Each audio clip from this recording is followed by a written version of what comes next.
Simple pero super sarap na recipe ng fried chicken breast na crunchy sa labas at juicy sa loob. Yan ang bagong recipe na gagawin natin ngayon. Perfect to kung gusto mo ng something easy, quick at masarap para sa lunch o dinner. Kaya tara, simulan na natin gumawa ng ating homemade fried chicken breast. Unang-una, ihanda muna natin yung mga sangkap na kakailanganin natin. Pag handa na yung mga sangkap, pwede na tayong magsimula. Simulan natin sa pagkat ng ating chicken breast. Sa paghiwa ng ating chicken breast, nakadepende sa iyo yan. Sa akin naman, gusto ko yung paganito, yung pa-strips siya. Hiwain lang natin lahat itong ating chicken breast.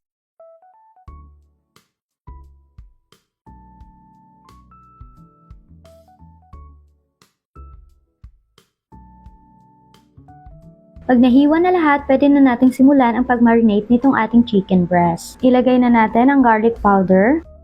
Next, maglagay tayo ng kaunting 5 spice powder. Optional lang to, kung wala kayo nito ay okay lang din. And next naman natin itong paprika powder. Isunod na din ang onion powder. Calamansi juice. Next, ilagay na natin ang ating patis. At isunod na din natin itong magic sarap. And lastly, maglagay din tayo ng black pepper. Tapos haluin.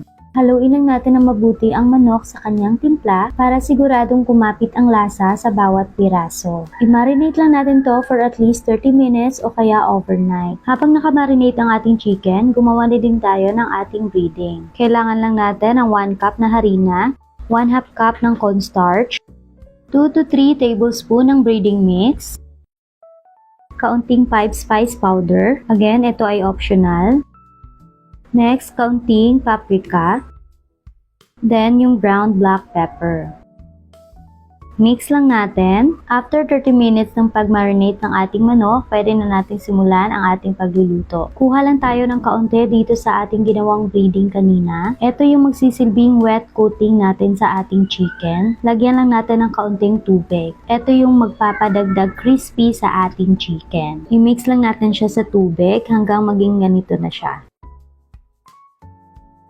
Unang gagawin, i-dip muna natin dito sa ating ginawang wet coating ang ating chicken. Next, i-coat na natin siya dito sa ating dry breading. Coat lang natin lahat ng ating chicken, tsaka natin siya i-deep fry. Kapag ready na lahat, pwede na tayong magpainit ng mantika sa kawali. Kapag mainit na yung mantika, pwede na nating ilunod ang mga na-coat na nating chicken. Medium heat lang para ma-achieve natin ang pagka-juicy at pagka-crispy ng ating homemade fried chicken breast. Hintayin lang natin na mag-golden brown siya. Kapag hindi masyadong lublob sa mantika, baliktarin na lang natin yung ating chicken. Kapag ganito naka-golden brown yung magkabilang side ng ating chicken, ayan na at tapos na ang ating masarap at malutong na fried chicken breast. Masarap din to kung may gravy, kaya gagawa rin tayo ng gravy dito para sa ating chicken. Simple lang yung kailangan natin. Maglagay tayo ng kaunting butter.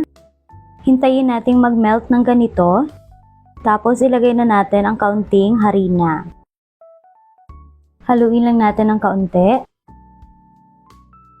Kapag ganito na, pwede na tayong maglagay ng tubig.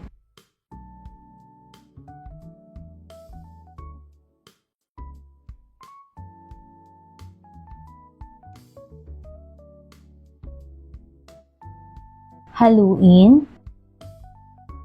Tapos maglagay na tayo ng chicken cubes. Next, maglagay tayo ng kaunting tuyo pampakulay. Tapos itong ground black pepper. Maglagay din tayo ng kaunting magic sarap pampalasa. I-mix tapos hintayin lang natin itong kumulo at lumapot.